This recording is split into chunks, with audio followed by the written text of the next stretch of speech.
Hi friends, and welcome back. So I've noticed that my recording software for my voice recording, it updated recently, and I think that because of that update, it has been a little softer. I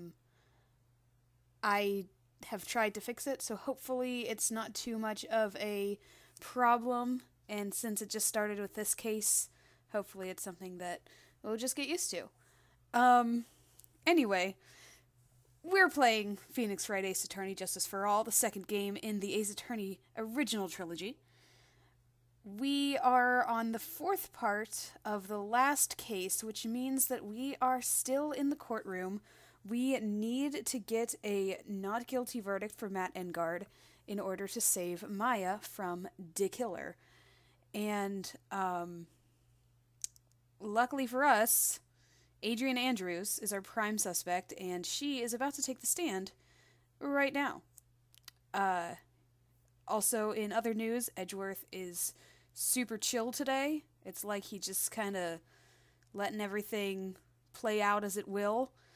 And we have a little bit of a, I don't know, there's a little bit of animosity between Phoenix and Edgeworth. Mostly one-sided, but Edgeworth is also saying things like, hey, you're going to learn a lesson that, I went off and tried to learn. But anyway, all that to say, we're ready for the second part of our courtroom issues. Let's see if we can get Adrian Andrews to admit any guilt.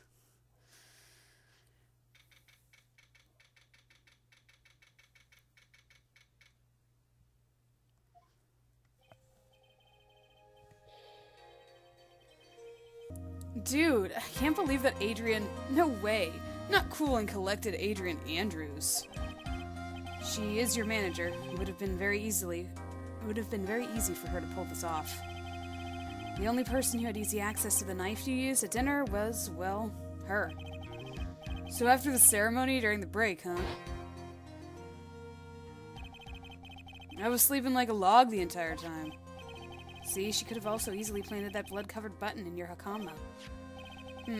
Because she was the one that came to wake me up? Then, dude, you're saying it really was her? Yes, she's the real killer. She was the one who murdered Juan Corrida. But why? I thought she was buds with Juan. She has her own agenda. Her own agenda? What are you talking about? I'm sure you'll see by the time the trial's over. It'll be alright. I'll get you acquitted by the end of today. Get me a verdict that's refreshing like a spring breeze, okay, Mr. Lawyer Dude? Phoenix, you think her motive is related to Celeste Impact's missing suicide note, right? Yes. Miss Andrews depended on Miss Impact's for her strength and will to live. But then Miss Impact suddenly killed herself. It sounds like she left a suicide note, and the person thought to have hidden it is Juan Corrida, the victim of this murder. And that's why I think that Miss Andrews got close to Mr. Corrida. All to get the suicide note back. That sounds plausible. But one thing bothers me. What? Who was it that first told us about their relationship? Better stated, Mr. Andrews' codependency. Miss Andrews, that's a typo.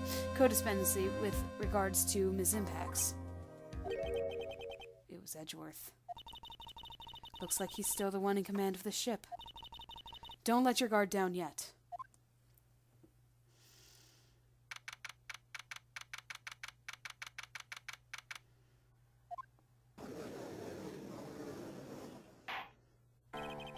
Court will now reconvene. Now then, Mr. Edgeworth, if you please. The prosecution calls the witness subpoenaed by this court. Miss Adrian Andrews, the person who discovered the crime in Mr. Juan Corrida's room.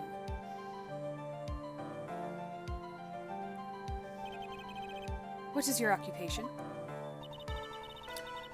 I forget what I did with her voice. I think it was very stoic, because she's very stoic. I am the manager of the defendant in this case, Mr. Matt Engard. See, now then. Before we begin, Your Honor, I have one request. Yeah, sure. What is it? I'm sure everyone in this room is wondering the same thing, and would love to find out more about my relationship with the victim. After all, it was the topic of a certain weekly magazine recently. No, I have no idea what you mean. I've never even heard of Gossipland. If the judge was ever a prosecution witness, he'd do all my work for me. Anyway, I was wondering if you could please tell us about your relation to the victim. Yes, I was seeing Mr. Corrida. I was also aware of the rivalry that existed between Matt and Juan. But this was a private matter between Juan and myself. So it was a fry and bait matter. Or was that bait and fry? It reminds me of fishing. But I didn't kill him. No one has accused you of that. Yet. I've got a feeling someone will soon. I think we all understand your relationship with the victim now, Mrs. Andrews. Very well then. Witness, please testify to the court about what happened when you discovered the murder that had taken place.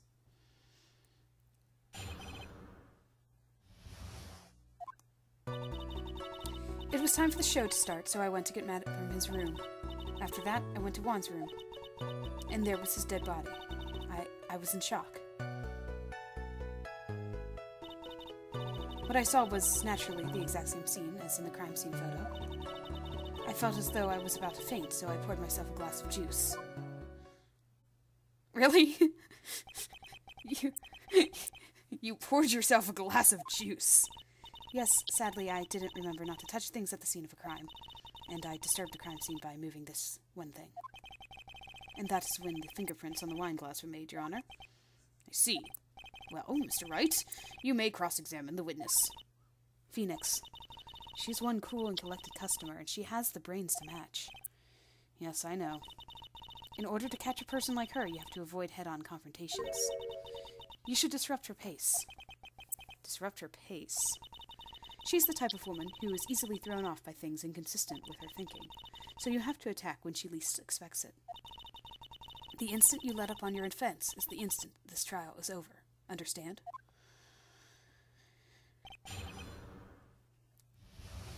Press her till she cracks. Got it.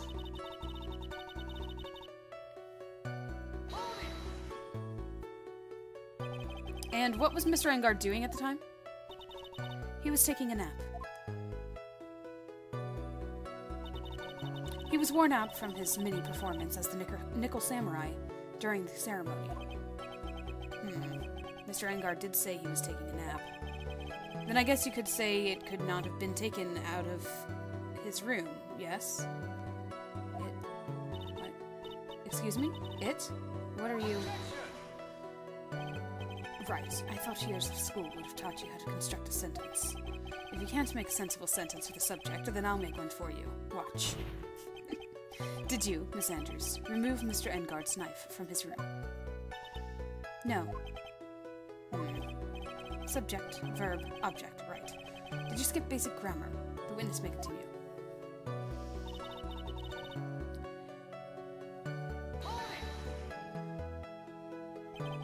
And why did you do that? As a friendly gesture, Juan was about to make an appearance with the other heroes. So the show was supposed to be a show of friendship, huh? Press her till she cracks. Is that the only reason? I beg your pardon.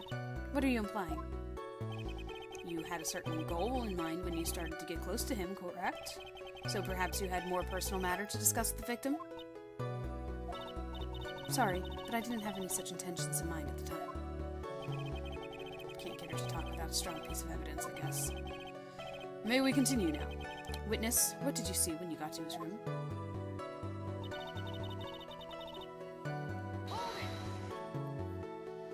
Such a calm piece of music right now.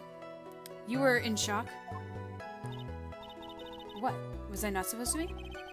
Sanders is a very calculating person, and despite how close they were, I doubt she had romantic feelings for Mr. Corrida. Anyone randomly stumbling upon a dead body would be in shock, and you can't seriously expect that a young beauty like her would not be shocked. Somehow I don't think beauty has anything to do with being shocked or not. I see.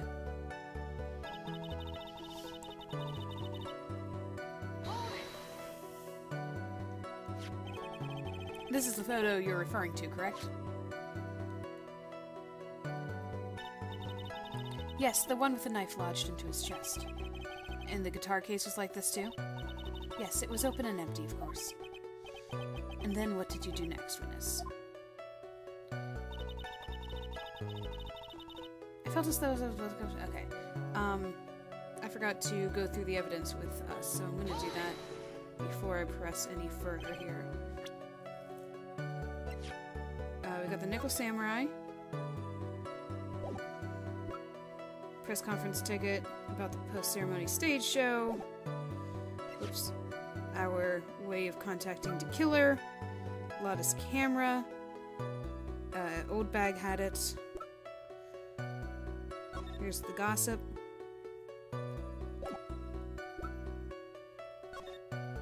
Guide map of the hotel. Guitar case.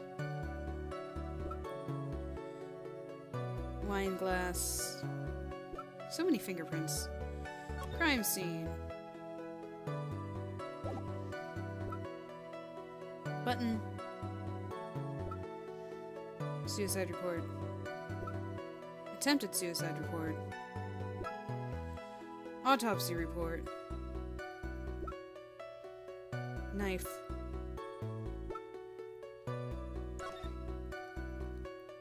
And then the photo. Okay. Juice? Yes, there was a bottle of tomato juice on the table, so I helped myself. But you didn't drink any of it, did you? Huh? There were no lip marks left on the wine glass to suggest that anyone drank from it. I wasn't feeling terribly great, so I set the glass down without drinking it. Ms. Andrews, I would like to confirm with you one more time. When you discovered the dead body of Juan Corrida, you were in great shock. And that's when you poured yourself the glass of juice, correct? And what of it? My mind really was a complete blank at the time. Your mind was a complete blank? I didn't think that was possible for you. Aren't you rude today? I was so dazed that I made one careless mistake. That one thing. What one thing? Never mind. It's no big deal. What was she starting to say just now? Pressure! Put on the pressure. Ms. Andrews, I'm convinced that, as you said, you made a mistake at the scene of the crime. What I really want to know is what this mistake was. Actually, so would I. I'm sorry. It's kind of embarrassing. When I set the glass down on the dresser, I accidentally knocked the flower vase over. Oh, that's important. Flower vase? Are you talking about the one on the floor in the crime photo? This mess of glass shards? It was originally on top of the dresser, but when I bumped into it with my elbow, it fell onto the guitar case. Why did you withhold such an important piece of information? I'm sorry, I thought that since the crime scene was already in disarray, that people would simply assume the vase was just another part of the mess. It looks like yet another fact has come to light here. Please add this and anything else you have to reveal to your testimony. I'm sorry, but I have nothing more to add. I didn't touch anything else. Yeah, I don't know about that. Yeah, that's the problem. I just need to make sure I go into in the right order. What kind of flower vase was it? It was a glass vase, and it was fairly big and heavy. I thought I would try to take Juan's pulse, so I set the glass I was holding down on the dresser, and that's when my elbow accidentally hit the vase. That's odd. I thought she was always in total control of herself. That's what she would like people to think. Always be mindful of the gap between the perception and the reality. Doesn't sound like there's any glaring contradictions in her testimony just now. Yes, it does! She would not crack so... I warned you earlier that she would not crack so easily. The only way to make her is to keep on the offensive and not let up. The only way you're going to catch her is with some very strong, decisive evidence. To find something, I just have to, for Maya's sake. Okay. Which...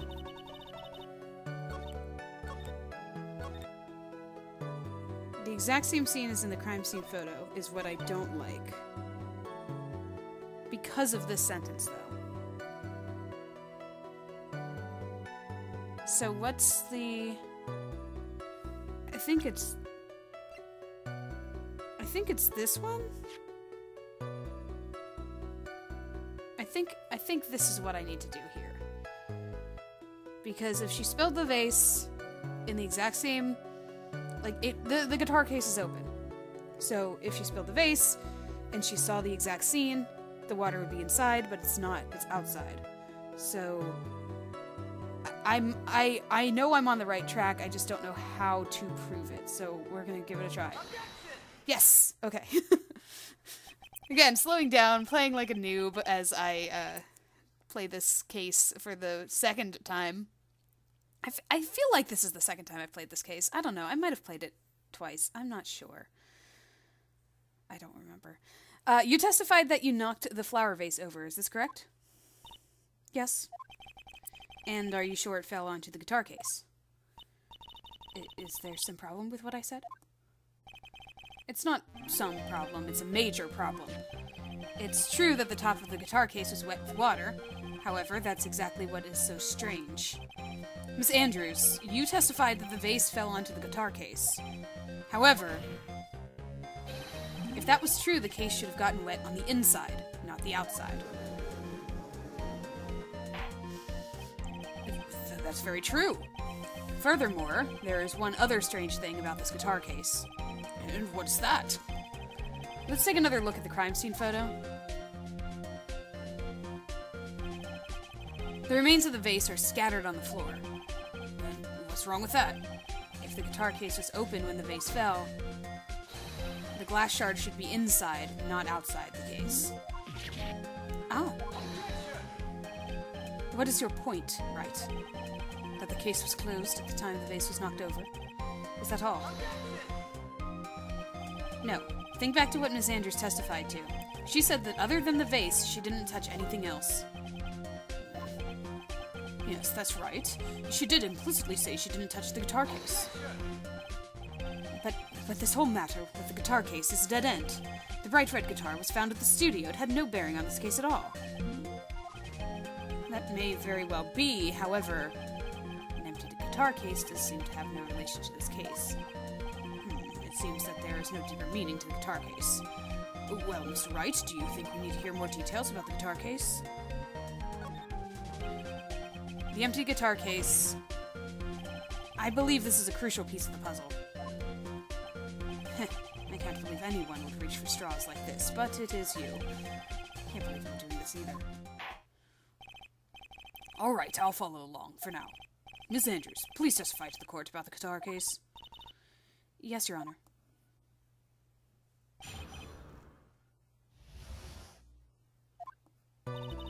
I don't remember too clearly because I was a bit dazed. I suppose I must have opened the guitar case after I knocked the vase over.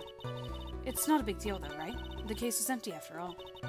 As for why I opened the case, even I don't know. You are such a liar. And I'm going to expose all of your lies. It looks like this really wasn't a very important point. This wastefulness is such a familiar feeling by now that it's almost comforting. Anyway, I'll just go ahead and start the cross-examination then. Using anyway to change the topic, a convenient escape for a weak man. Yeah, the animosity is going both ways now. Thanks, Edgeworth. You're great. You're always great. Yeah, you're dazed, whatever.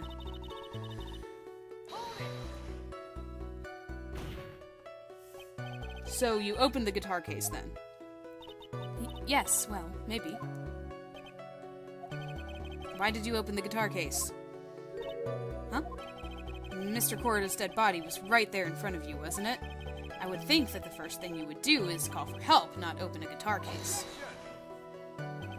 As the witness has said multiple times, when she found the dead body, she was dazed. Maybe I was curious to know if the bright red guitar was alright or not. I thought maybe the criminal took it. Why would she care about the bright red guitar? But getting back on topic...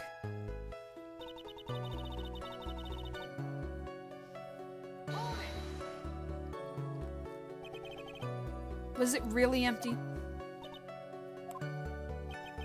I was just wondering if maybe when you opened the case, the guitar was still inside. How long have you been a lawyer, Mr. Wright? Have a little professionalism. The bright red guitar was found at the studio. These trials would be over in half the time if you would just pay attention. Yes, pay more attention, Mr. Wright. Sorry.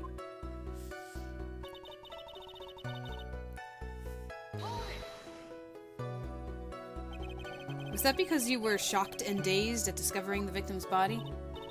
Yes, that's probably it.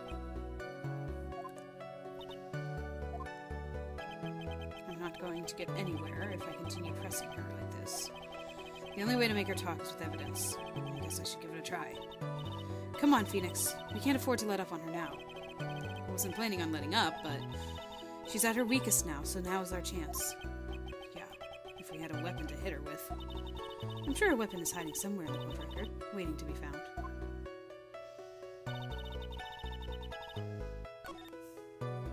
Is that supposed to be some sort of hint? To choose a weapon, or choose a weapon as the evidence? It's empty. Oh, wait a second. Wait a second. Wait a second.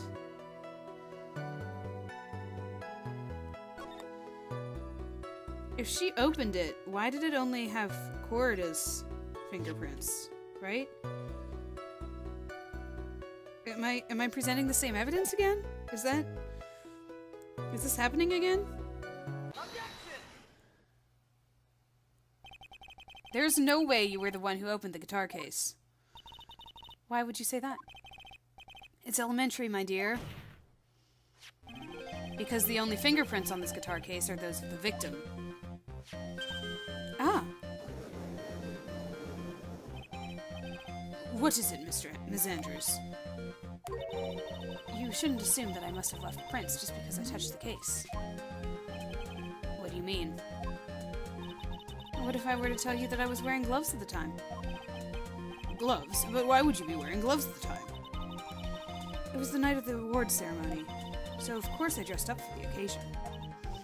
Yes, now I remember. I'm almost sure I was wearing a pair of thin gloves. I see. Well, Mr. Wright, it seems the witness was wearing gloves at the scene of the crime. Yeah, that doesn't track. If you were wearing gloves, isn't that a little strange? Why is that strange?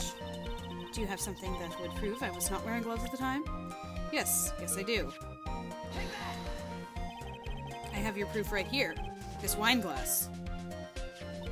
The wine glass. You left your fingerprints very clearly on this wine glass. Ah. Even if you took your gloves off when you poured yourself this glass of juice, wouldn't you think it was just a little strange? That you put your gloves back on just to open the guitar case? Oh, her glass broke. Oh, good, she has a spare. We are breaking her! Slowly but surely. Order, order, order! Looks like you hit the nail on the head this time. What do you mean? I believe that guitar case plays a very important role here. But it's just an empty case. I wonder if it really was empty, though. But the guitar, the bright red guitar, was at the studio. Phoenix, drop all of your presumptions. What was in the guitar case was not the bright red guitar. You don't mean it was a bright white guitar? Wait, that's not right either. I admit it would be unnatural for someone to do that. So the witness was not wearing gloves, despite the fact that on the case... Your Honor, this is obviously the defense's usual misdirection tactic at work. Steer the court towards an unrelated topic and lull us all into his misguided... No, Your Honor. Please recall that Ms. Andrews had testified that the vase fell onto the guitar case, which means that the case was closed when the crime took place. However, it is wide open in this photo of the crime scene. Did you hear that desk slam? I think there was a desk slam in there and you couldn't see it. Unanimated desk slam. There's another one. Oh, that one's animated. I'm sure this guitar case has some relation to the murder. If you are so sure, right?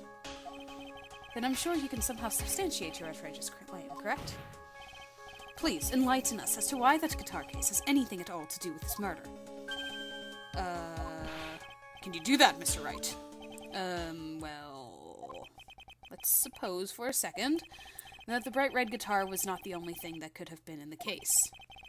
The bright red guitar not being the only thing, you don't mean to suggest that a bright black guitar was... So, you intend to push your theory that the case was not empty. Is that it, right? I wouldn't say something I didn't intend to prove. Deflate that head of yours. You haven't proven anything yet. Now then, let's have it. What was inside this case at the time of the murder? Or, better phrased, in case it wasn't in the case, what did Miss Adrian Andrews believe was in the case at the time of the murder? Why did she get so close to Juan Corrida?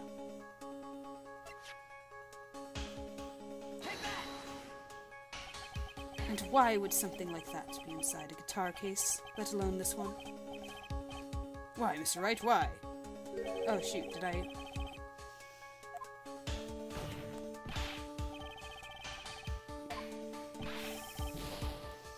Did I jump ahead of the logic again?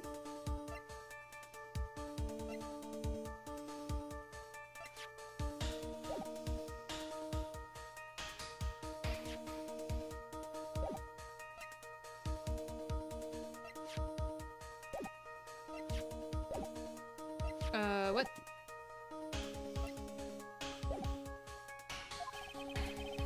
Can't a foolishly foolish fool get some love?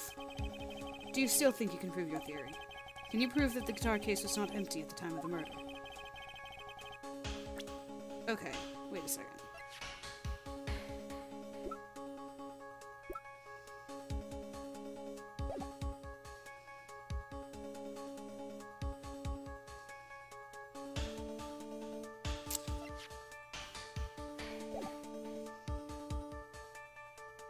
Was the button?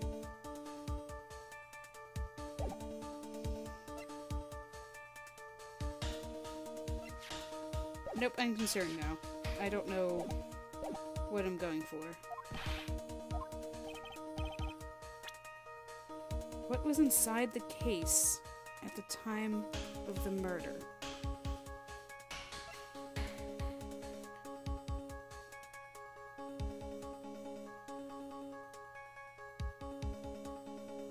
It couldn't have been the button. He was stabbed after the murder. For the same reason, couldn't it be the knife? Well, I mean, like, it was the second, it wasn't the killing blow. He was stabbed after he was strangled. I don't... Oh! Okay. I don't know how the game expects me to know this right now. Well, I guess things have been pointing to it. Okay, I have another guess, but I don't know how to show it. I think...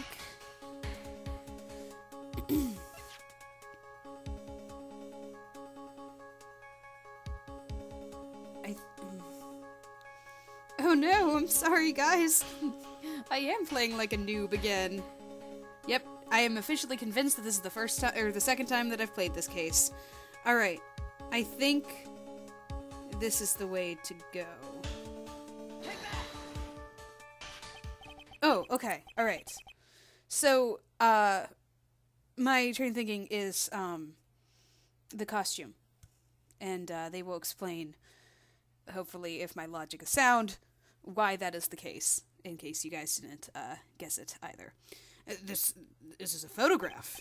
Yes, but what is important is what is in that picture, Your Honor. In this picture? Oh, I wonder if I could have shown... See, I was debating whether to show Lotta's picture or the poster. So, because they both showed the Nickel Samurai in costume. Or at least the Nickel Samurai's costume. Specifically, Lotta's photo showed that it was not Matt who was wearing it. It doesn't take a genius to see what I mean. What I'm proposing is... Inside the guitar case was the Nickel Samurai, the hero's very own costume. What? Mr. Wright, explain yourself. Right, are you saying that the witness opened the guitar case and to take out a costume? What insane point would there be in doing something like that? That insane point would be to wear the costume, of course. Miss Andrews put it on to hide her identity so she could make her escape. After all, you couldn't let anyone see you leave, could you, Miss Andrews? I refuse to accept your theory. Do you have anything to support such a preposterous idea? Just outside the door was an investigative photographer who was starving for a big scoop. And in the end, she managed to get this shot, correct? You mean this photo?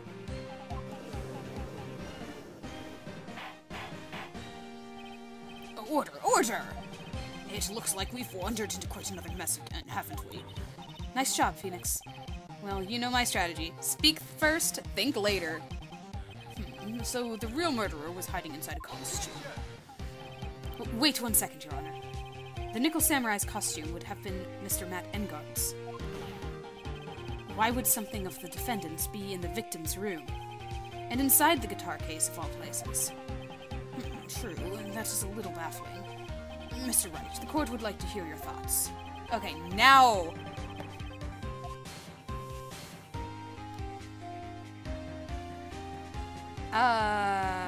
What? Was it stolen or was it a spare? It had to have been a spare. Because Matt Engard was wearing his when everything happened.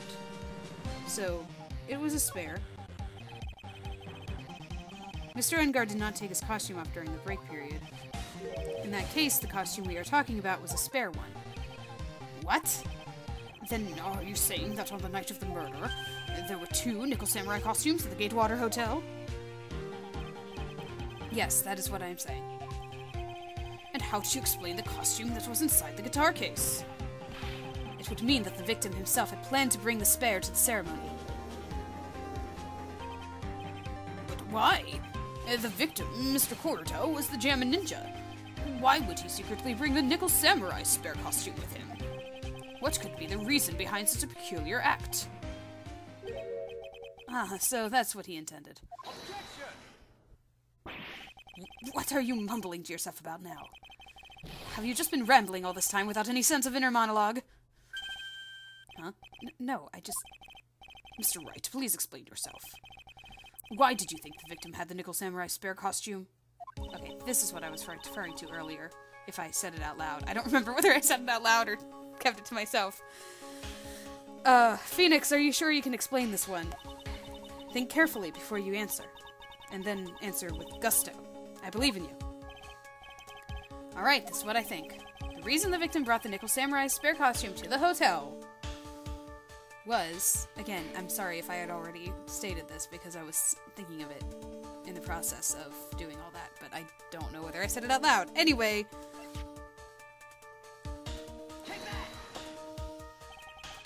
What is this? On the night of the murder, after the stage show, the Nickel Samurai was going to hold a special press conference. A press conference? Yes, the Nickel Samurai was supposed to confess something at this conference. I heard about this as well. For once, you're not making something up, right? Thanks. But what struck me as strange was that Mr. Engard himself said he had no idea he was supposed to be holding a press conference that night. But how can that be? The way I see it, that can mean only one thing. The conference was set up by none other than the victim, Mr. Juan Corrida himself. The victim? Yes. The spare Nickel Samurai costume was prepared for that very conference. Mr. Corrida was going to hold the press conference as the Nickel Samurai. He was going to dress up as the Nickel Samurai and hold a conference? But why would the victim do such a thing? That's something I don't quite know yet. However, what I am concerned with right now is what he intended to reveal at that conference. The Nickel Samurai was going to confess something. And by confess, I'd wager he was going to reveal something about himself. Which means that Juan Corrida, posing as the Nickel Samurai, was going to speak about Matt Engard. Yes, I guess that is what it would mean. But if that's the case, that's not a confession. That's public disclosure. Miss Andrews. I can see why you are pros at what you do. Pardon me? Yes, just as you say. The press conference was set up by Juan. Miss Andrews, please offer us an explanation for this. I was the one he asked to help set it up. And the person who prepared the second costume for him. That was also me. You? Juan had bet everything on the Jammin' Ninja this year. And if he lost the Grand Prix, he was going to make sure Matt was going down with him. That's what he thought, anyway. He was going to ruin him, huh? It looked like somehow Juan had in his hands a secret so powerful that it would destroy Matt's acting career had it been revealed. What?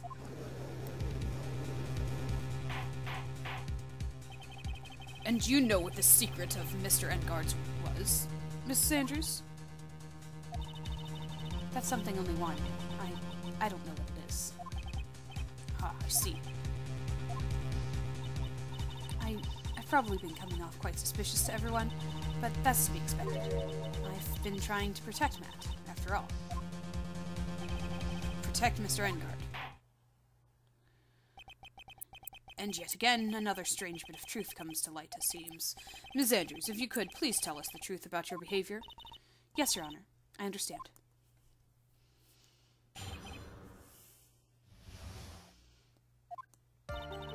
From the moment I saw the crime scene, I had a feeling that Matt was the murderer. Matt had to kill Juan no matter what, and he didn't have an alibi for what he was doing at the time of the murder. My thoughts were confirmed by the evidence, of course, the button and the knife. But I'm Matt's manager, so I felt that I had to protect him. Wasn't the button found afterwards? This does account for everything. Well, I am the logical type. We're finally seeing her true self. She's more nervous than a scared rabbit. If there are no objections, I feel that I can pass a verdict based on this testimony. Now then, Mr. Wright, if you please. Looks like somehow everything has swung into the opposite end of the scale again. That just means I have to put my weight into this and turn her logic upside down.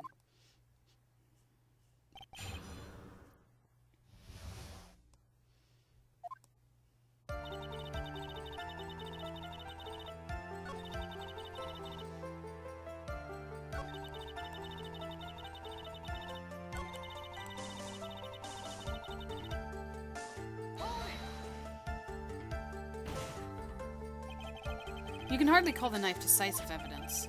The fingerprints on the knife could very well be a clever camouflage. Then, what about the button?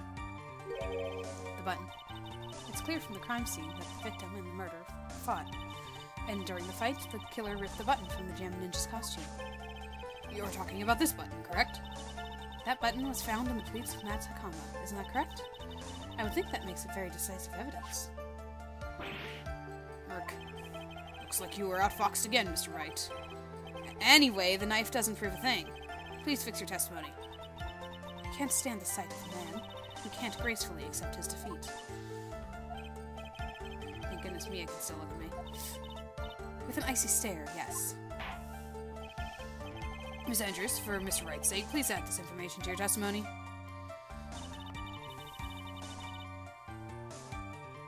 Okay. This is the problem, right? Because it was found in the body search after the fact.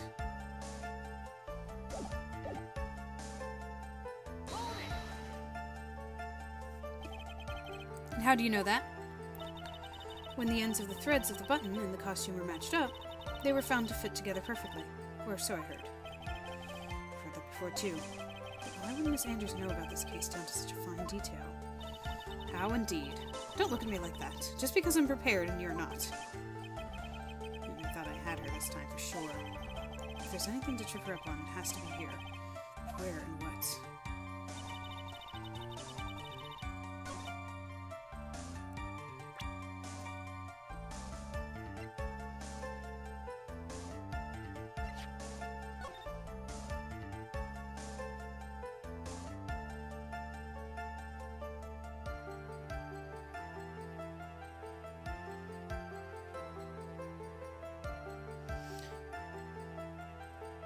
Is it the scene? The knife is there.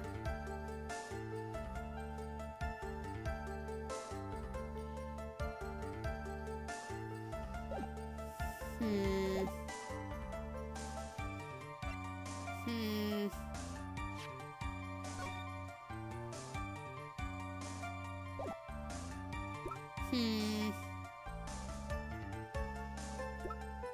So the knife wasn't decisive, but the button is. Ripped from his costume, covered in blood, found in Engard's Hakama. Wait a second. Wait a second. Wait a second! Wait a second! Okay. The stab happened post-mortem. We've learned that the strangulation was the cause of death, right? And the stab happened afterwards. So, if this was torn up during his fight, why is there blood on it? Maybe that's what it is? Nope, that's not it. I feel like I'm not making such a logical leap here, though. I think my logic is sound. I think it might be a different piece of evidence. I am dying here. My health in this game. Yikes. And it doesn't save until I save a Psyche Lock.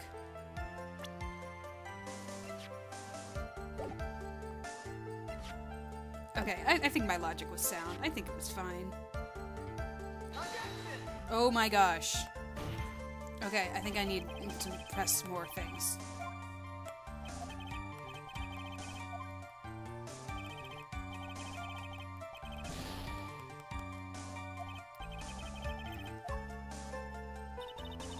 Okay, fine.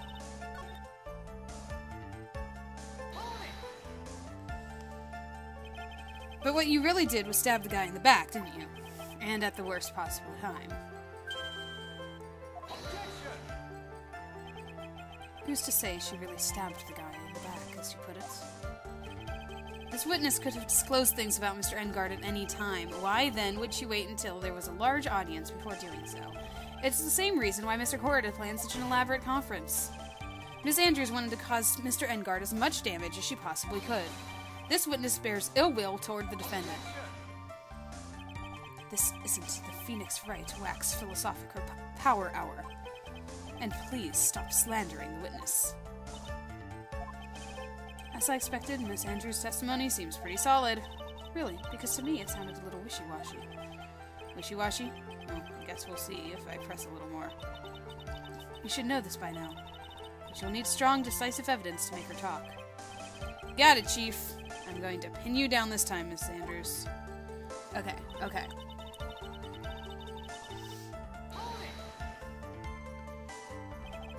Would you say that was your intuition speaking to you? Don't confuse my methods of reasoning with your own. If you want to prove that someone did something, you need 3 things. 3 things? A motive, an opportunity to commit the crime, and finally, decisive evidence. And if you think these 3 things through, the answer becomes quite clear. You should have already known that, Phoenix.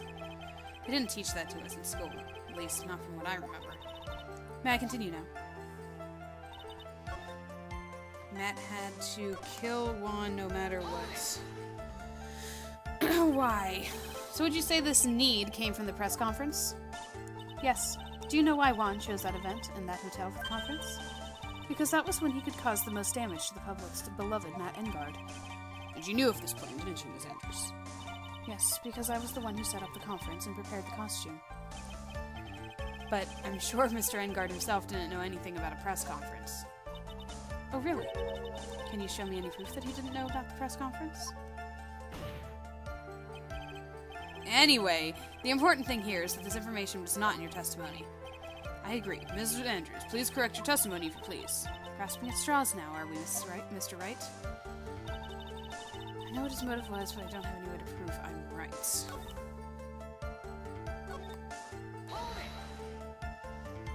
I wasted all of my health on presenting on that other one. Has Mr. Engard done something to hurt or betray you personally? Why do you ask? You were the one who helped Mr. Corrida with his press conference, and that event was supposed to bring down Mr. Engard, yet you still helped out. The person on trial right now is Mr. Engard, right? What the witness was thinking, helping the victim with his plan, is none of our concern. In any case, this means that the defendant had a motive to kill. doing this to myself?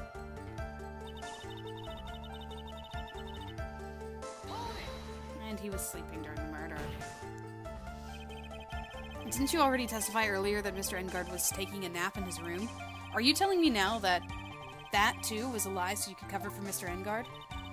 I'm not telling you anything of the sort. When I went to get him for the show, he honestly was sleeping. However, as to whether he was sleeping the entire time, that I cannot say. I was too busy setting up the stage at the time. I keep trying, but I can find no flaws with what Miss Andrews has said. I can't say the same for some people here in the courtroom, however. The judge is glaring straight at Mia. He's glaring at you, smart guy. Okay.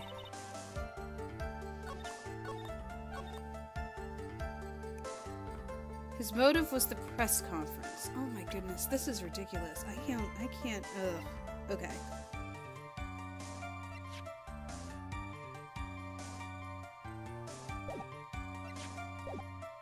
That's not helpful. Alright, I tried the button and the crime photo.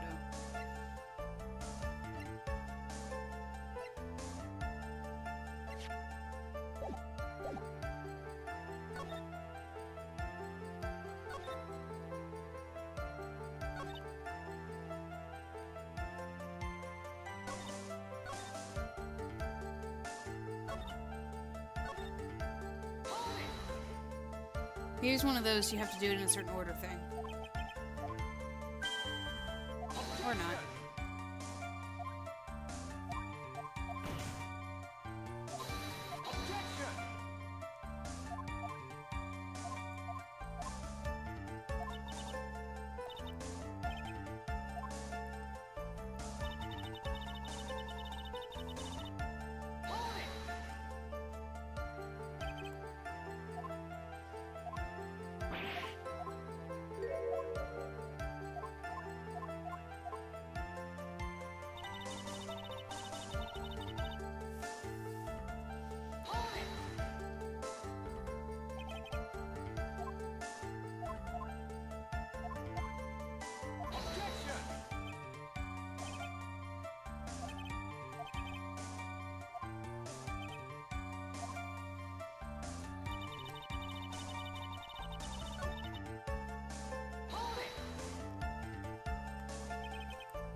Okay, he says to me that this is where it is. The button was torn off of Juan during his fight with Matt.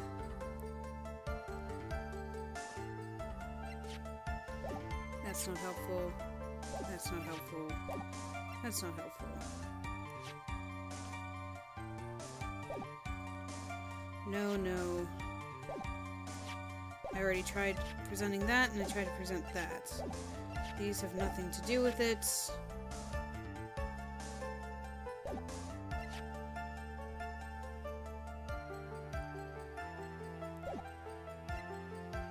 Is it the knife? I feel like I'm grasping at this point. Yeah, I'm grasping. Okay, I am getting dangerously close to losing this case.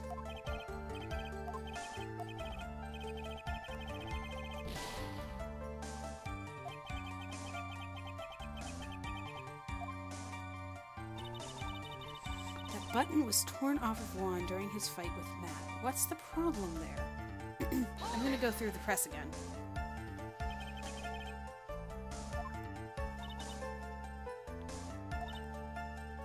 Okay, so...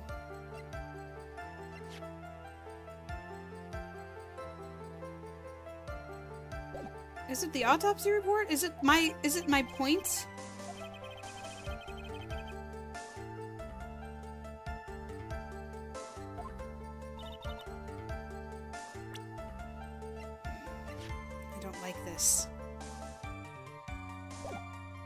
Okay, I presented the button, I presented the crime scene photo, I presented the knife. I'm gonna try to present the autopsy report, but before I do, I'm going to do this. So that if I'm wrong, I can reload it. because for some reason this is entirely ruining me.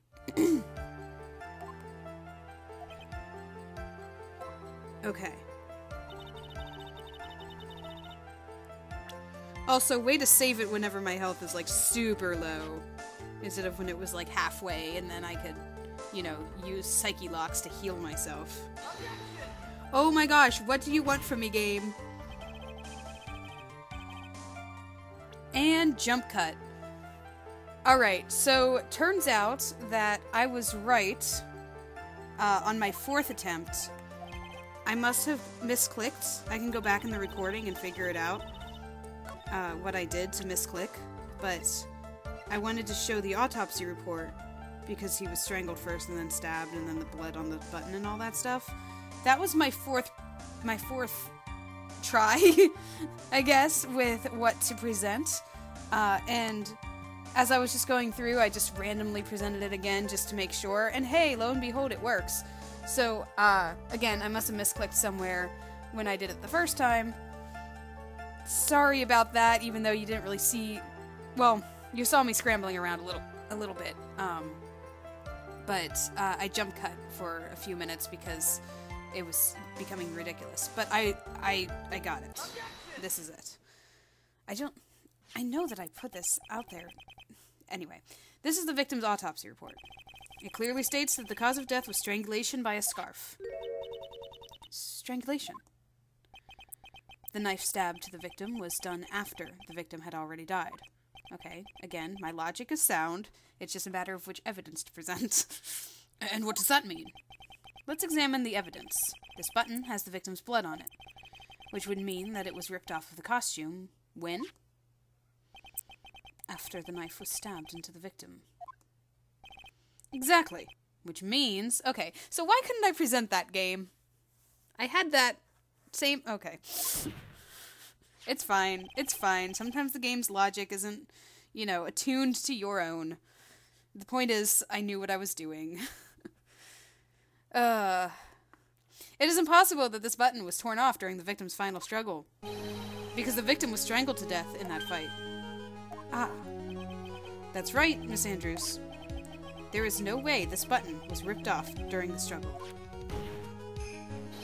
This button was consciously pulled off the victim's already dead body. Order! Order! What does the What is the meaning of this right? So what if the button was torn off the body after the victim had already died? What does that change? Let me ask you one simple question, Mr. Edgeworth. Why was the button torn off? What purpose did that serve? What purpose? We now know that this button was not torn off during the fight, so the murderer took the time and effort to purposely rip this from the victim's body. That would mean that the murderer had something in mind, wouldn't it? Mr. Wright, does this mean you know what the murderer wanted to do with his button? What was it? He wanted to pin the crime on Engard. Or she wanted to pin the crime on Engard. There is only one logical reason for doing something like that. It was to pin the crime on Mr. Engard. There is no way anyone would put a bloodied button in their own pants. That's right, Mr. Engard was set up. By the real killer, of course. And the real murderer is... Well, Mr. Wright, who in the world is the real killer, then? Finally. I can't believe I managed to bring this trial all the way up to this point. In one day, no less. Phoenix, you can't let your guard down yet, not until the very end. The real killer, the person who planned to frame Mr. Engard.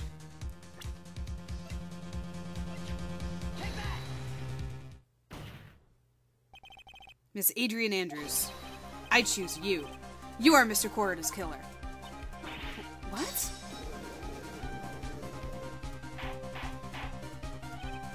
Order, order, order, Mr. Wright. This is a very grave matter. Do you have any evidence that supports your charge? Any evidence? All of the evidence points to Miss Andrews.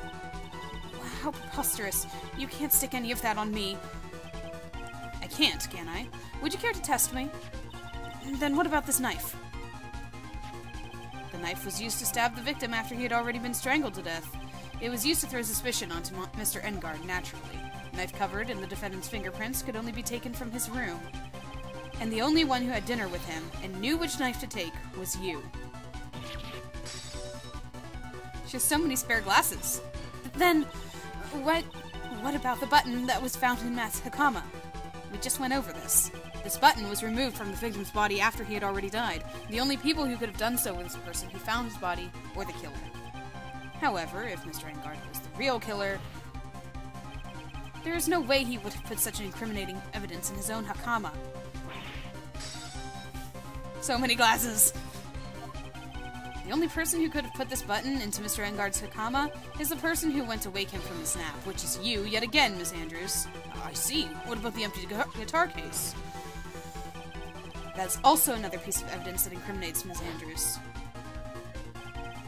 That costume was used to hide the real killer's identity as they fled from the crime scene. Now, who could have known that there was just such a costume inside the guitar case? It could only have been the person who prepared the costume for the victim. And that person is you, Miss Adrian Andrews. No, But Miss Andrews' fingerprints were nowhere to be found on the guitar case. And it was you who proved that she was not wearing gloves at the time. That's right! That's because she did not intend on leaving any prints. If anyone had found out that she had touched the case, they would have asked her why. So to avoid leaving any prints, she used a towel or something else to open it. But the glass of tomato juice is a different story.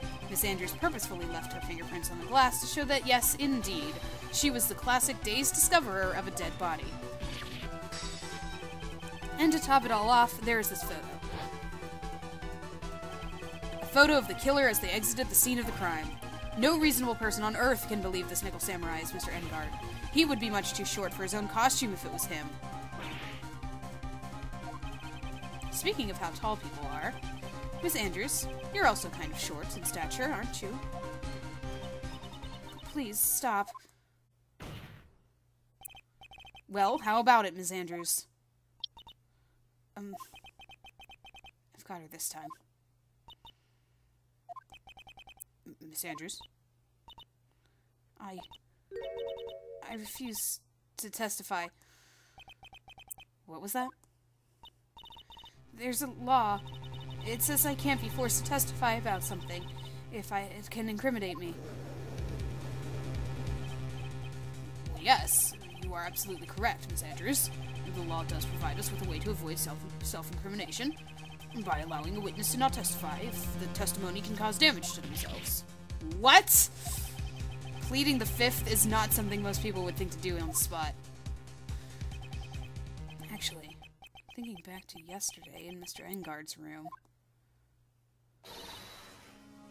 Adrian Andrews. Yes?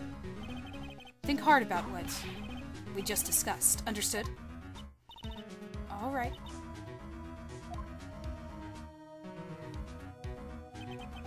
That's it. That's when Francisca planted this idea into her head. She must have told Miss Andrews not to testify if things look bad. You did a good job proving everything up to this point, Phoenix, but there's still one thing you haven't done. Something I haven't done? What's wrong, right? Are you finished already? Run out of evidence?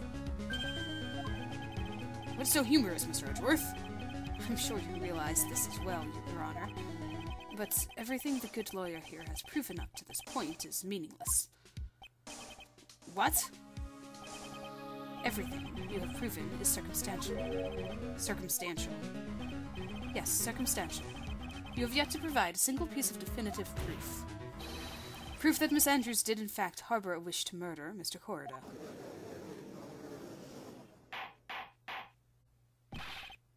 Miss Andrews, did you want to kill Mr. Corrida? I believe this may lead me to incriminating myself, so I will abstain from answering. But, Miss Andrews, if you do that, it would be the same as admitting your guilt, don't you think? Maybe so or maybe not. There's nothing to prove it either way. Besides, you don't even know what crime I would be guilty of due to my silence. No, she's taking that defiant attitude again. Mia, what should we do? Somehow we've landed in the worst possible situation. I think we have reached a certain conclusion at this point in time. Adrian Andrews has refused to testify, and the defense's theory that she is the actual murderer has not been fully substantiated with solid definitive proof. But that's not true.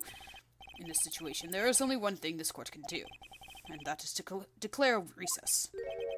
Recess? I request that both the prosecution and the defense look further into this matter. And at tomorrow's trial... Tomorrow? We don't have a tomorrow. If we don't get a not guilty verdict today, then... Please wait, Your Honor. That's not necessary. The trial... Please continue the trial. What are you sweating for? Your client is getting one more day to live, isn't he? That's not it. This isn't about that. Edgeworth, I know you know who the real killer is. Please, let the trial continue. If I don't get the verdict, then Maya...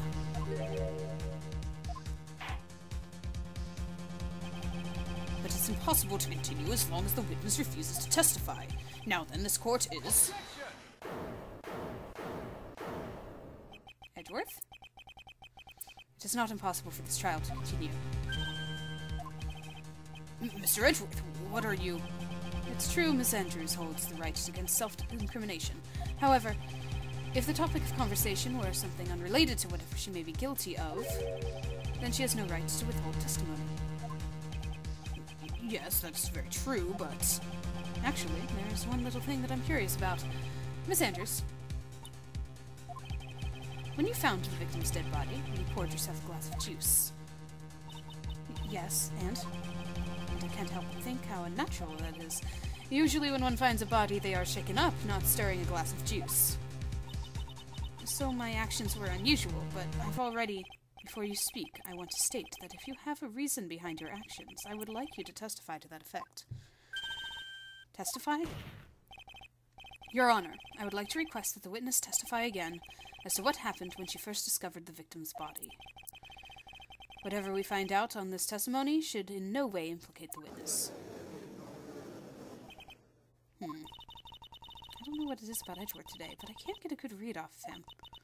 Is he friend or foe? I just don't know. You and me both, sister. The court acknowledges the prosecution's request. Miss Andrews, if you please.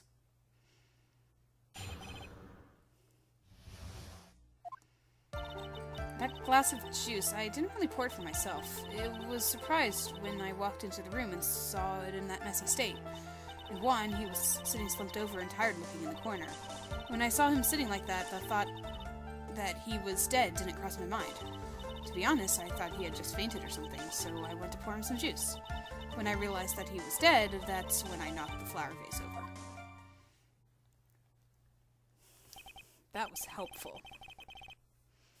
So you poured the glass of juice for the victim. Why didn't you say so in your earlier testimony? I didn't think I needed to include something so trivial. Phoenix, please be careful here. If you can't find anything wrong with this testimony, then there's nothing left. I know. Edgeworth, what the heck is going on in that brain of yours? Now then, Mr. Wright, you may begin your cross-examination. Okay, I know what the problem is. Now it's just a matter of... presenting the right evidence.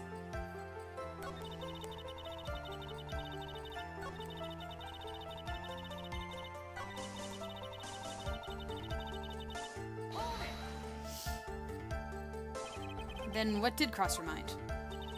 I thought maybe he had smashed everything up in anger because he lost the Grand Prix, and then felt tired after his rampage, so he decided to take a nap. Anyways, that's what I thought. I see, so you didn't think he was dead at all.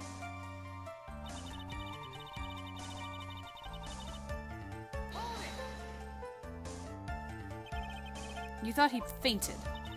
I thought he was asleep at first, but then the room was in such a messy state, I thought maybe he had gotten into a fight with someone. That's when you went to pour the glass of juice. Yes, he always has a hard time waking up, so one always has a glass of tomato juice to drink. I see. And after that, what happened next?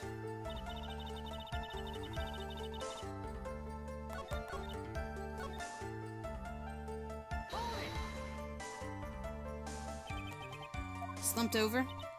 Yes, he was just sitting there, with his head tilted forward, eyes closed.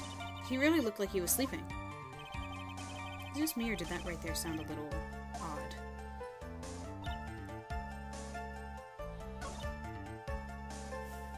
Okay. So, the issue is that if everything that we've said is not true, because she's hiding any possible guilt that she has,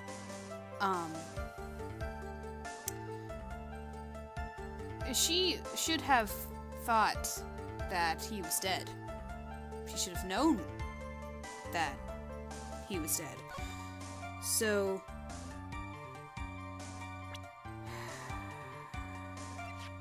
Whoops. I am so afraid. I am so afraid. Sorry, it's just because I have low health. I mean, I hate to get it wrong. So... Because we know that even though my logic is sound, my evidence might not be. There we go, okay. I was so afraid. Oh, I've been playing for a while now. So you honestly didn't think he was dead when you found him? No, not at all. Even though this is what you saw when you discovered the body? Ah! What's the meaning of this? Isn't it obvious, Your Honor? There's a knife sticking out of Mr. Corrida's chest. Anyone who saw this scene would have immediately thought that here was a dead man. Well, you see, I doubt a single person in the world would mistake this for someone who fainted, and then so nonchalantly go to pour something to drink. Your point is, Miss Andrews, your testimony just now, it was all one giant lie. And your lie has proven one thing very clearly, that you are the real killer.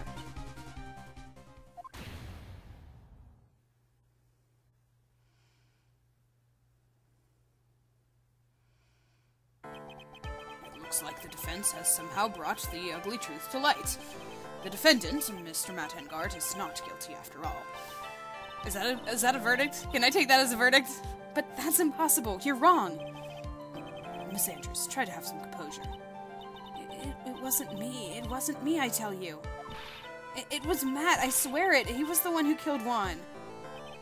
But you were the one who refused to testify, and your reason for not doing so was that you might end up incriminating yourself. That's because... Miss Andrews, I will give you one last chance. What exactly are you hiding that may incriminate you? I refuse to testify. You are not helping yourself, madam. Then there's no need for this court to continue any further. Mr. Matt Engard's innocence has been clearly demonstrated. Is it over? Have we found the truth at last? What's wrong, Phoenix?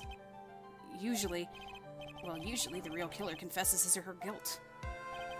And now that I think about it, this is the first time someone hasn't. Now then, I would like to hand down my verdict for Mr. Matt Engard. Yes, please. No, please. Your Honor, the prosecution feels that it would be premature to pass down a verdict at this time. What? The reason is quite simple. This witness has yet to speak the absolute real truth. Oh my goodness. So many testimonies from one person. The absolute real truth. What are you? Witness, don't you understand yet? Huh? I don't know who planted this silly idea in your head, but as long as you protect yourself through your silence, Matt Engard will go free, and in his place, you will become the guilty party. That's a lie. I don't believe you. What? I was told if I spoke, then it would be all over, and Matt would never be declared guilty. What in the world is she talking about? Has she lost it? I can't speak about it. I'm too scared. It's Franziska von Karma. Huh? Don't you remember, Phoenix? Miss Andrews lives by gripping tightly onto the boards of another, because she doesn't have the strength to to believe in herself. And right now, Miss Andrews is... Yesterday, she was tossed a lifesaver by Miss Von Karma. Don't say a word, no matter what happens. If you do, Matt Engard will be acquitted. Miss Andrews undyingly believed in those words right now, and she is clinging on to them. Then what should we do? This is the first time I've ever come across anything like this. But Miss Andrews has to be the killer, right? All we have to do now is to get our not guilty. That's my only priority. It wasn't me. I'm begging you, please believe me. I didn't kill Juan. Help, please. Someone help me. Mr. Wright. Yes, Your Honor? The court can't continue like this, therefore I'd like to hear what you intend to do. What I intend to do? What am I supposed to do? What am I supposed to say? Right. I suggest you think very carefully about this. Think about what this witness did and what she did not do. And think about who is the real mastermind behind this crime. Who's the real mastermind? Isn't that obvious? There's no one else it could be except the woman crying over there, right? Come now. What will you do? What kind of man are you, Mr. Phoenix Wright? And it comes down to this. Dun dun dun. So I think I've mentioned this before. This case has multiple endings. I do not believe this is the path to one of them. I think that Edgeworth will stop anything if I try to request a not guilty verdict. I think he might have the power to stop it. But maybe not. Maybe that's one of the endings. Who knows? I'll have to look into it later.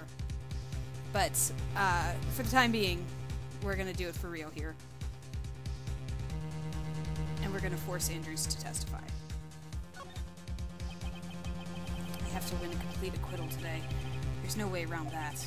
But I can't bring myself to do it like this. Not when she's making a face like that. Miss Andrews, I would like to know what you are really hiding. Mr. Wright, are you sure you know what you're doing? No, I have no idea. Sure, Mr. Engard will get an acquittal, but in his place you would be found guilty. Is this how you really want this trial to end? Be quiet. How dare you? You're trying to trick me. That's enough. I commend you for trying, Mr. Edgeworth. However, it's clear that the defense's theory is the truth. You're wrong. Well, I tried to, Edgeworth. I'm sorry. Such a shame. I'd hoped things wouldn't come to this, however. Yeah, I feel like it would have come to this point, no matter what, because the judge was just about to declare the not guilty, so. What is it, Mr. Edgeworth? Miss Andrews, since you absolutely refuse to testify, it falls on my shoulders to disclose this to the court. Stop. Mr. Edgeworth? This witness, how should I put this? She has an illness. What? And because of this illness, she has tried to commit suicide in the past. Stop! Please stop! No matter how much you want to hide it, it's no use. I have the evidence right here. That's the second part of the suicide report. The attempted suicide report. What will you do now, witness? You know what I am about to do, don't you? I will now reveal to the court the true nature of the pitiful woman known as Adrian Andrews. The secret of her codependent nature. Having other people know about it scares her more than anything else in the world. Please, please stop. I beg you. If people find out, I'll... If you're going to say you will choose death, that is no concern of mine. Jeez, cold as ice, Edgeworth, my gosh. Edgeworth, how can you be so cold? However, before you die, I will pull the truth from your breathing lips. No matter what I have to do. Whew, ice cold. So, will you tell the court yourself, or shall I? Either is fine with me. I'll talk, but please help me. Nothing matters anymore. This might be her last testimony. When I first saw him, I really thought he had fainted, honest. When I realized he was dead, that's when I formulated my plan. Once I made sure there was no one in the hallway, I made a dash back to Matt's room. And then I stabbed Juan's dead body with a knife and ripped off the button.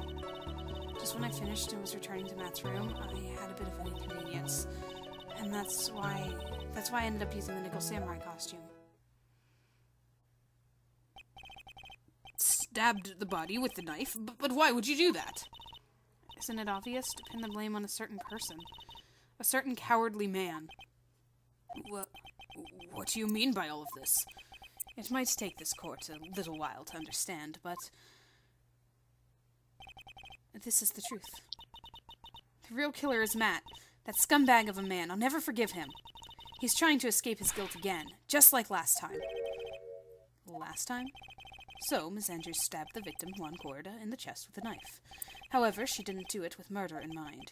She did it with the intent of framing Matt Engard for the murder.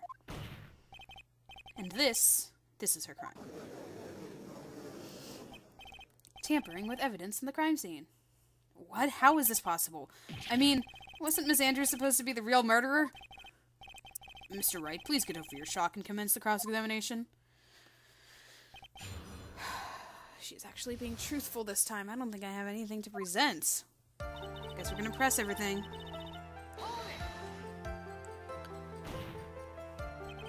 But you could tell from the state of the room was in that there must have been a fight. Are you telling the truth when you say you did not know he was dead? He had a scarf tied around his neck, but that scarf is part of the Jammin' Ninja's costume, so I didn't think anything about it was strange. His head was also tilted down a bit so he couldn't see his face that well. And that's why I thought I'd wake him up and went to pour the juice. That pitiful face, man.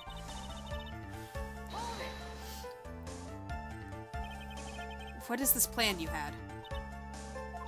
I knew right away the murderer was Matt.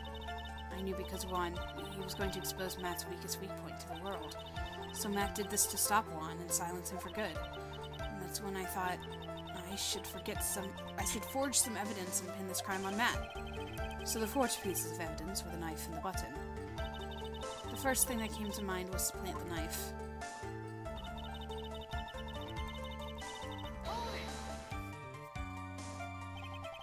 That was so you could get the knife, correct?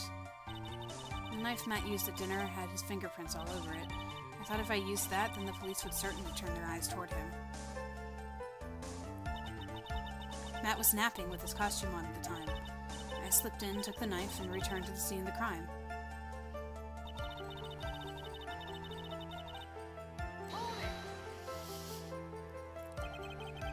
So you were the one to stab the victim with that knife? It gives me goosebumps to think about it now. What a horrible thing I did. But at the time, I couldn't control my own body. It moved on its own. Then when I stabbed Juan's dead body, I suddenly realized something. If I used the button somehow, I could make Matt look even more suspect. So you thought to rip off one of the buttons and then plant it on Mr. Engard's hakama. Yes, that's what I had planned to do. But things never go that smoothly, do they?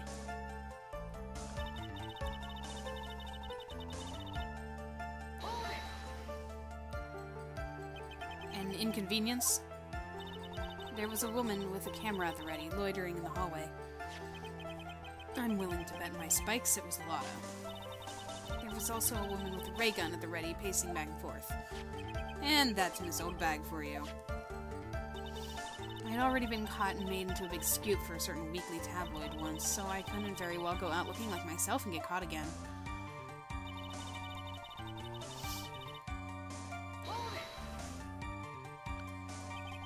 You were the one who prepared that costume, weren't you? Yes, I took it from Global Studios. I also put it in Juan's guitar case the day before the award ceremony. You did this in preparation for the press conference, correct? Yes, Juan wanted to wear that costume and hold a press conference.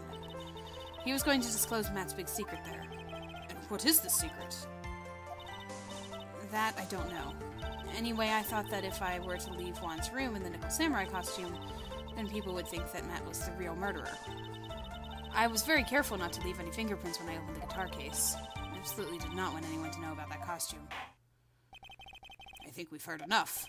So after that, you went back to Mr. Engard's room and planted the button? Into Matsukama, yes. After that, I folded up the costume I was wearing and put it in the bag. Then I snuck it out of the hotel and got rid of it. My word. What does all this mean? Mr. Edgeworth, is it? The real criminal is Matt Engard. Yesterday, that woman prosecutor sat me down for a talk. Francisca, huh? She said that I should under no circumstances confess to what I had done, but if I just kept quiet, that Matt would be found guilty for sure. I had no choice but to believe in her words.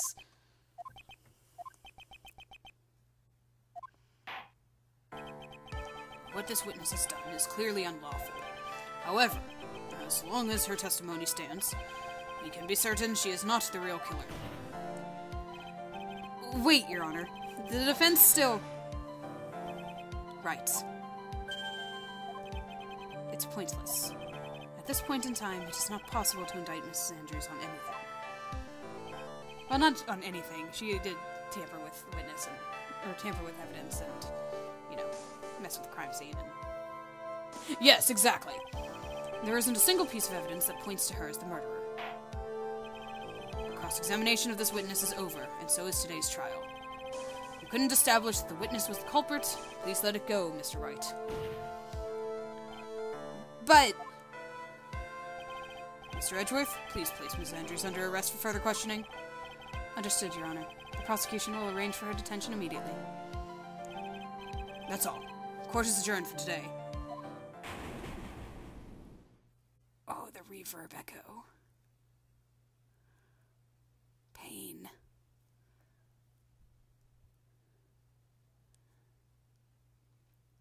This animation, or this sprite of Nick, was heart-wrenching when I first saw it. This is like, I think this is the only time you ever see it in any of the games. But oh my gosh. Today's trial, it's over. And I didn't win an acquittal. Witness, will you mind if I asked you something? Edgeworth? What is it? Before you leave court today, I wonder if I might look at one thing. The card in your hand. It's had my interest for quite some time now. What exactly is it? Oh, this? Mr. Wright also asked about this. Although I didn't remember at the time you asked me about it, Mr. Wright. I remember just now. I found this in the room on that day. The room? That day. Yes.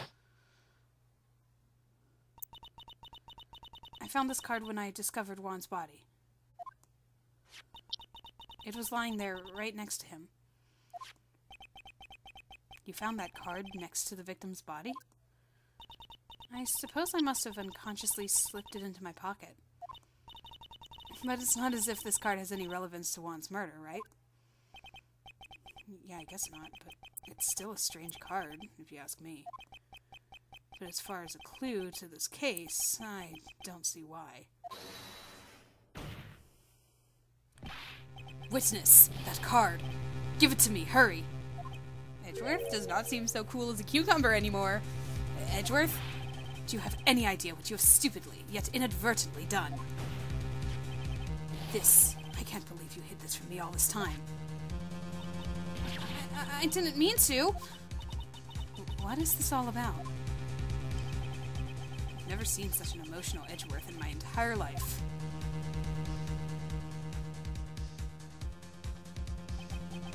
That card. What in the world is it? What does it mean?